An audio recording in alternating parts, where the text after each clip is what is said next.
Hello students, welcome to the class. Dr. Dushwant Pradeep is here. So,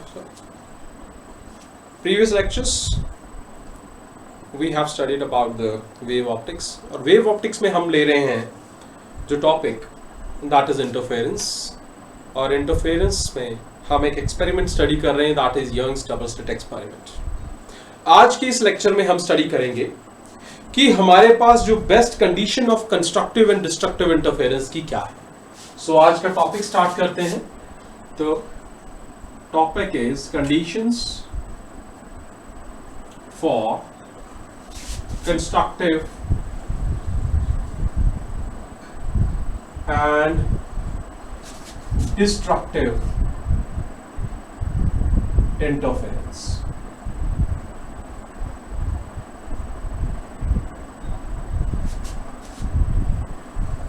so previous lectures में हमने एक चीज जो स्टडी की है, जो इंपॉर्टेंट हमने स्टडी किया है चीज जो that one is interference. Interference क्या है एक्चुअली ये सुपरपोजिशन है. सुपरपोजिशन मतलब that is actually what, that is the addition. That is the addition. तो आपके पास जो एडिशन हो रही है डिफरेंट वेवलेट्स की, डिफरेंट एनर्जी सोर्सेस से आने वाले वेवलेट्स की, स्मॉल वेव्स की, वो जो उसका जो इंपैक्ट है, उसका जो आउटपुट है, दैट वन इज इंटरफेरेंस.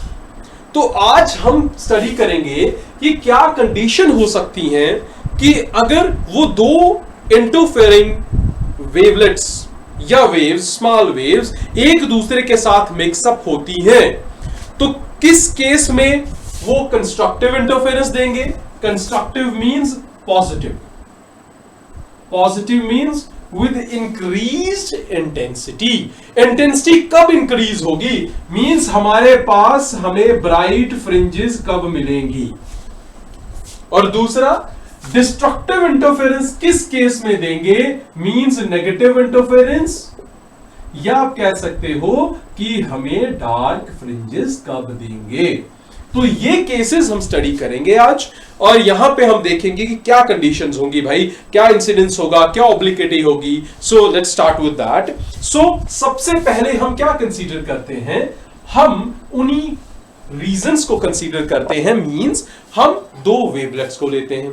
आपको पता है कि अगर हमारे पास वेवलेट्स होंगे तो हम उन्हें आसानी से in the form of harmonic function हम उन्हें ले सकते हैं. हार्मोनिक फंक्शन का मतलब क्या है कि हम उन्हें साइन की फॉर्म में ले सकते हैं.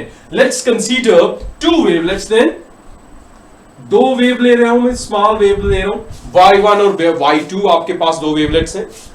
एक वेवलेट को, अब दोनों को हम साइन फंक्शन की फॉर्म में ले रहे हैं, तो हम मान के चलते हैं कि this one is your a1 sine omega T.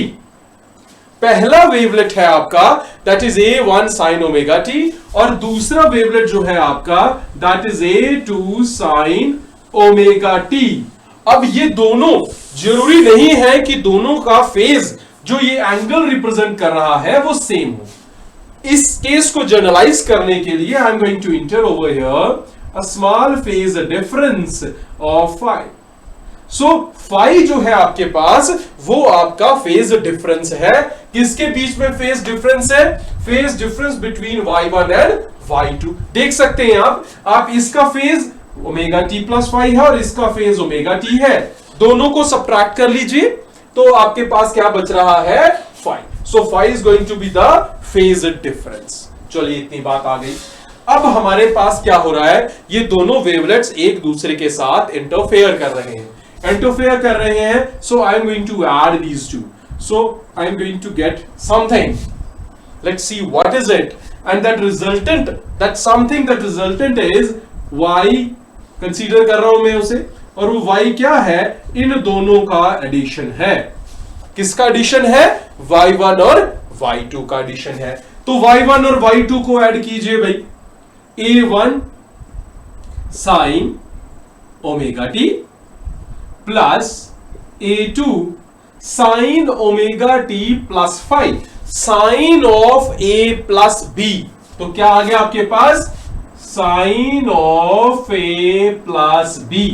यहां पे एक ट्रिग्नोमेट्रिक रिलेशन बन गया, एक फंक्शन जिसे हम एक्सपैंड कर सकते हैं, sine of A cos of B plus sine of B cos of A, या कह सकते हो cos of A sine of B, that is up to you now.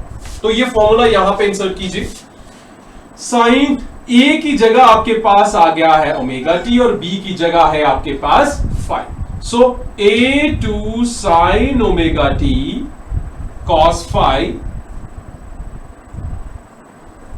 और साथ में क्या आ रहा है plus cos omega T sine phi. तो ये आपका फंक्शन बन गया जिसे हमने दो वेवलेट्स को ऐड करने के बाद देखा है, तो हमारे पास ये रिजल्टेंट बन गया। अब आप क्या करेंगे, अब आपको दिख रहा है कि दो हमारे ऐसे कंपोनेंट्स हैं यहां पे, फर्स्ट टर्म और सेकेंड टर्म, ये वाली, जिन दोनों में साइन ओमेगा टी कॉमन है। तो ले लेते हैं कॉमन, a1 प्लस a1 आ गया और उसके साथ आ गया साइन ओमेगा टी वाला कौन सा कंपोनेंट आ गया आपके पास, आपके पास सेकेंड कंपोनेंट आ गया प्लस a2।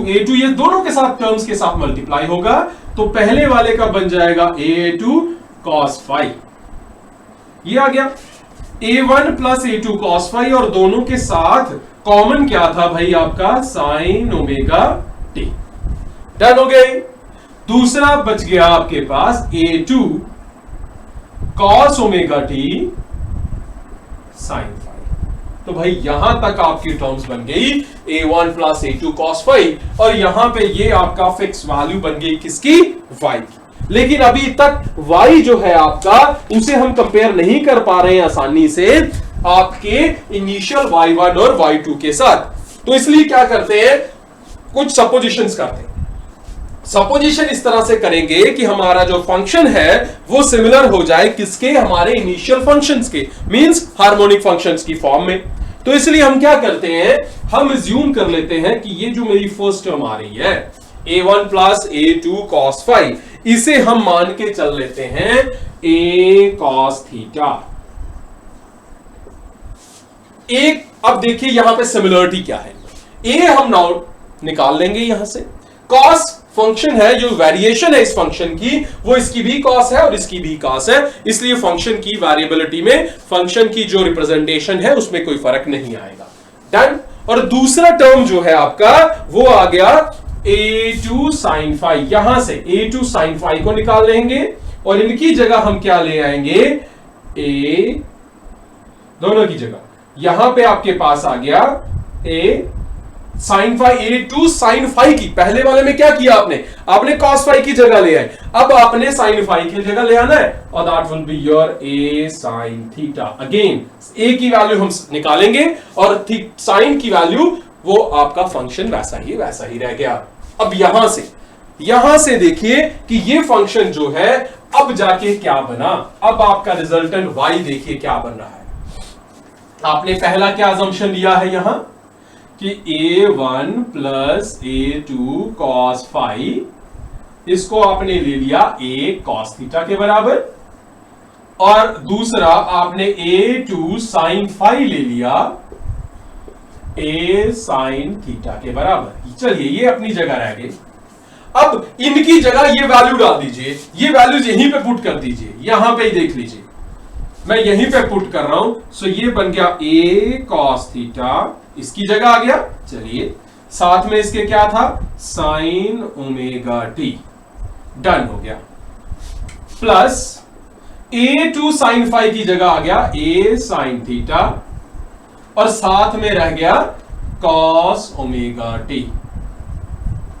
ठीक है, अब देखिए, अब इसको फिर रिवर्स कीजिए, आपके पास a कॉमन है, बीच में फॉर्मूला बन रहा है साइन ए कॉस बी, ए कौन है ओमेगा टी, बी कौन है थीटा। सो आपके पास बन गया A sine omega T plus theta.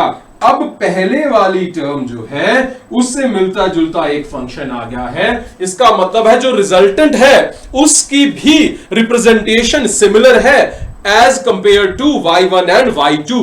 तो y1 और y2 को जोड़ के जो फंक्शन हमें मिला है वो भी सिमिलर है, and that function is a sin omega t plus theta. अब इसमें अननोन आ गए हैं कुछ थोड़े से, वो क्या है? वो है a और theta, that we will get from here. ठीक है, तो वहां से हम निकाल लेंगे, बहुत ही आसान है। We are just going to square and add. ठीक है, हम ऐड करते हैं, स्क्वायर करते हैं, we are going to get the value of these unknowns here.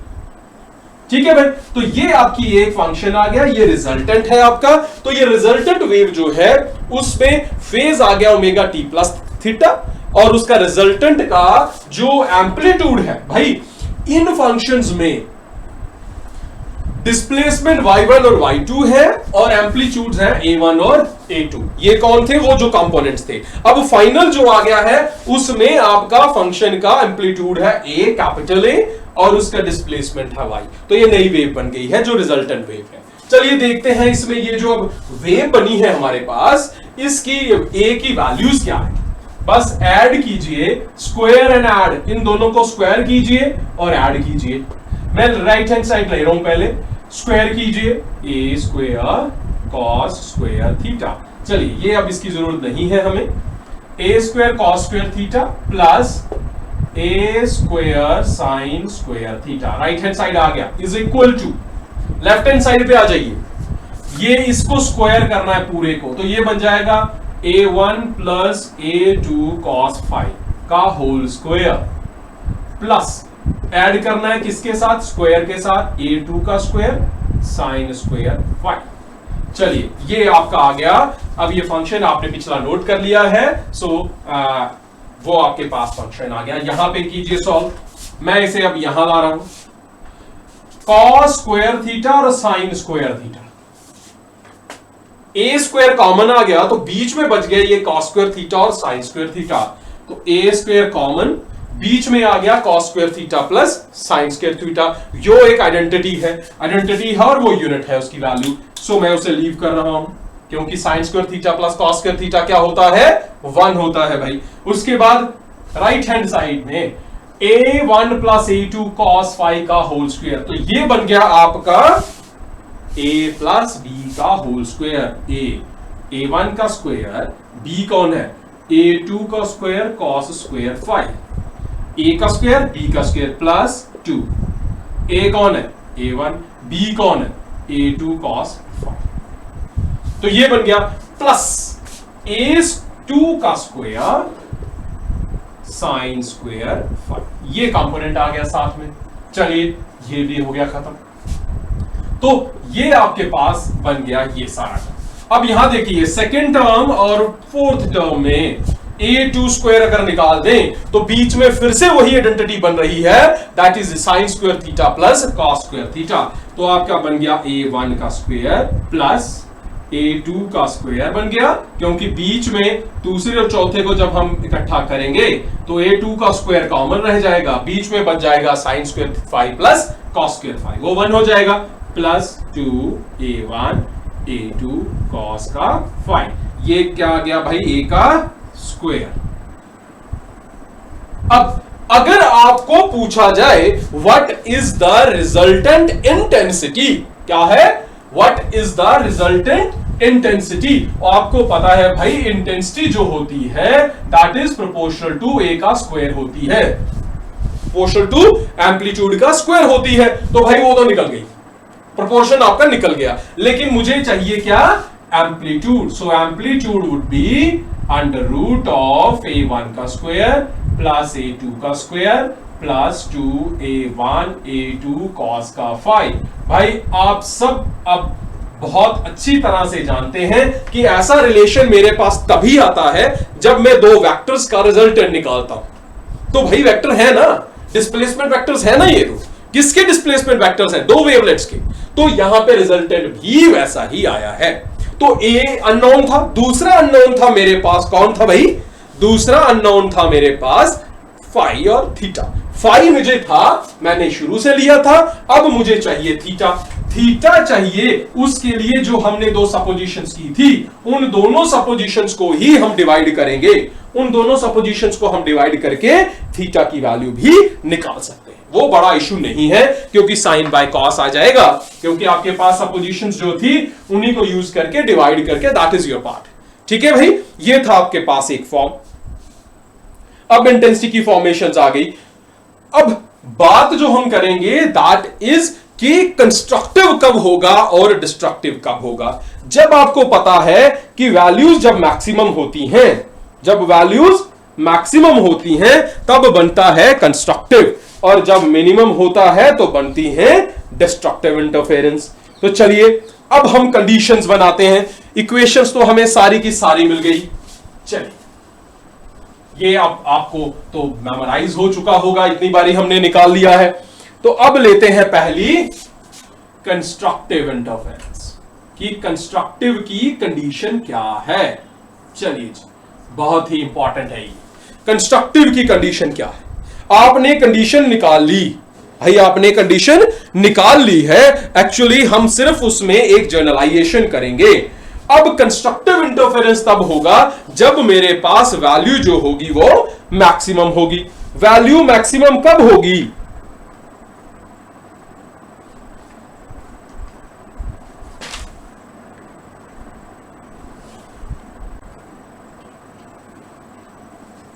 अभी हमने निकाला कि वैल्यू, अब हमारे पास रिजल्टेंट क्या आ रहा था? a अंडर रूट a1 का स्क्वायर 2 का स्क्वायर 2a1 a2 cos का 5। चलिए भाई, जब ये एम्पलीट्यूड मैक्सिमम होगा तब मुझे मैक्सिमम मिलेगा, मैक्सिमम मिलेगा, कंस्ट्रक्टिव मिलेगा। तो उस मैक्सिमम होने के लिए मेरी वैल्यू cos की वैल्यू मैक्सिमम होनी चाहिए। और cos मैक्सिमम कब होगा? जब cos फाई कितना होगा? 1 होगा। और मुझे पता है फाई 1 कब होता है? जब उसकी वैल्यू हो 0। जब उसकी वैल्यू क्या हो? 0 हो।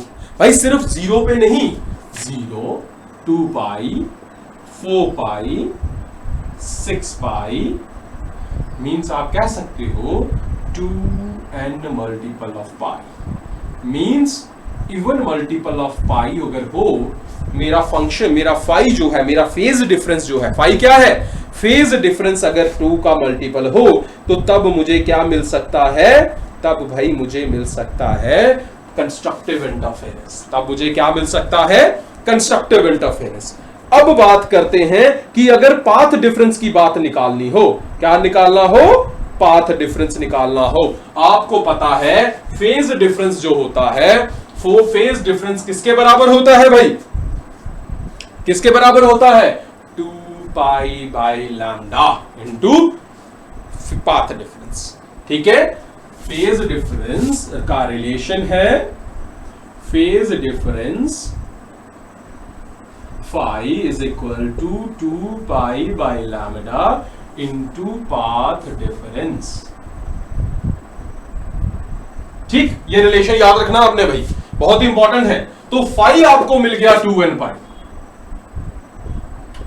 फाई मिल गया is equal to 2 pi by lambda done into path difference हमने निकालना है, क्योंकि फेज डिफरेंस तो निकाल दिया, पाथ डिफरेंस निकालना है। चलिए निकालते हैं।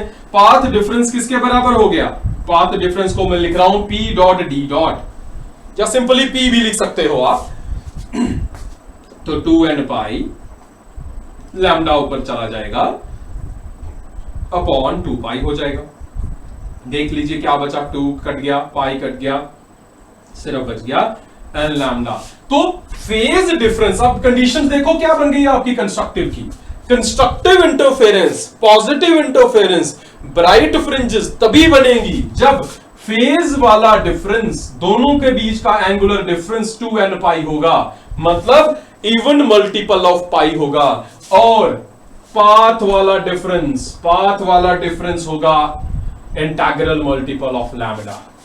क्या होगा? इंटीग्रल मल्टीपल ऑफ लैम्डा होगा मेरा कौन? पाथ का डिफरेंस। तो चलिए भाई, ये समझ आ गया, यहां तक समझ आ गया। हमने सिंपल कोई अलग से हमने कोई चीज नहीं निकाली है, उन्हीं फॉर्मूलाज को यूटिलाइज किया है। अब दूसरा केस हम लेते हैं कि इंटरफेरेंस डिस्ट्रक्टिव कब होगी, केस डिस्ट्रक्टिव कब बनेगा, इन्हीं में से हमने अब यूज करना है डिस्ट्रक्टिव वाला फॉर्म।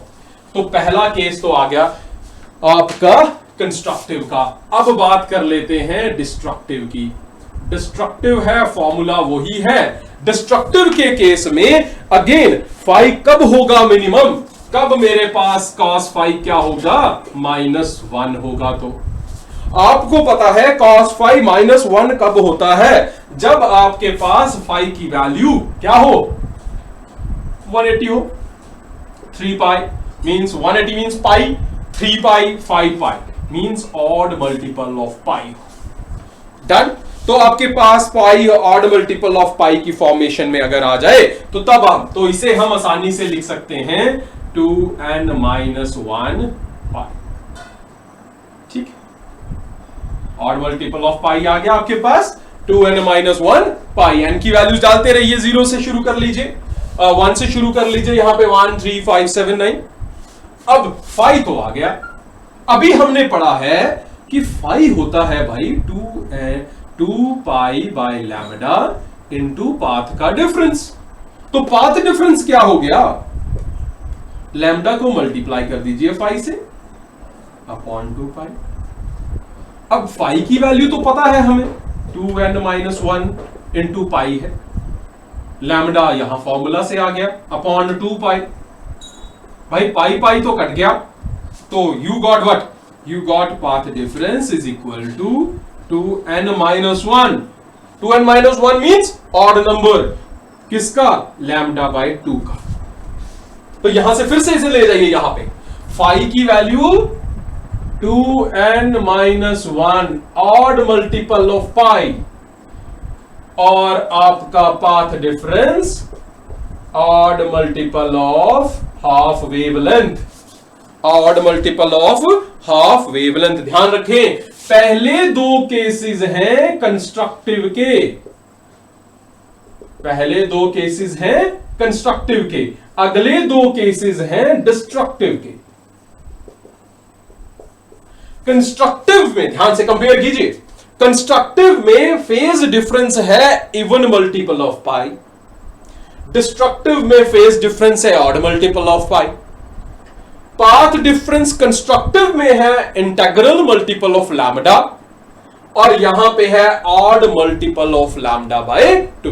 तो भाई ये 4 पॉइंट्स आपने अब मेमोराइज कर लेने हैं डायरेक्ट इंट्रोडक्शन के लिए, जो न्यूमेरिकल फॉर्मूलाज में आएगी, न्यूमेरिकल प्रॉब्लम्स में आएगी, और इसे अच्छी तरह से रिव्यू कर लेना है। कोई भी प्रॉब्लम आए तो मुझे मैसेज कर दो, ईमेल एड्रेस आपके सामने है, प्रीवियस लेक्चर्स मैंने आपके लिंक्स आपके सामने है, प्लेलिस्ट आपके सामने है, तो डिस्क्रिप्शन में मैं दे रहा हूं सारे के सारे लिंक्स, तो चेक कर लीजिए, उन्हें रिव्यू कीजिए। कोई प्रॉब्लम आती है, get me the message.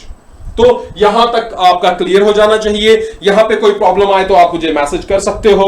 Next cases में हम देखेंगे भाई कोहेरेंट सोर्सेस कौन से होते हैं, उनकी वैल्यूज कैसे निकालते हैं, तो ये फॉर्मेशन, तो ये सारे केसेस आप चेक कर लीजिए। So thanks for watching me, good bye, have a wonderful time ahead, thank you. Thank you for watching my channel. Please subscribe and share, and also press the like button that is down here.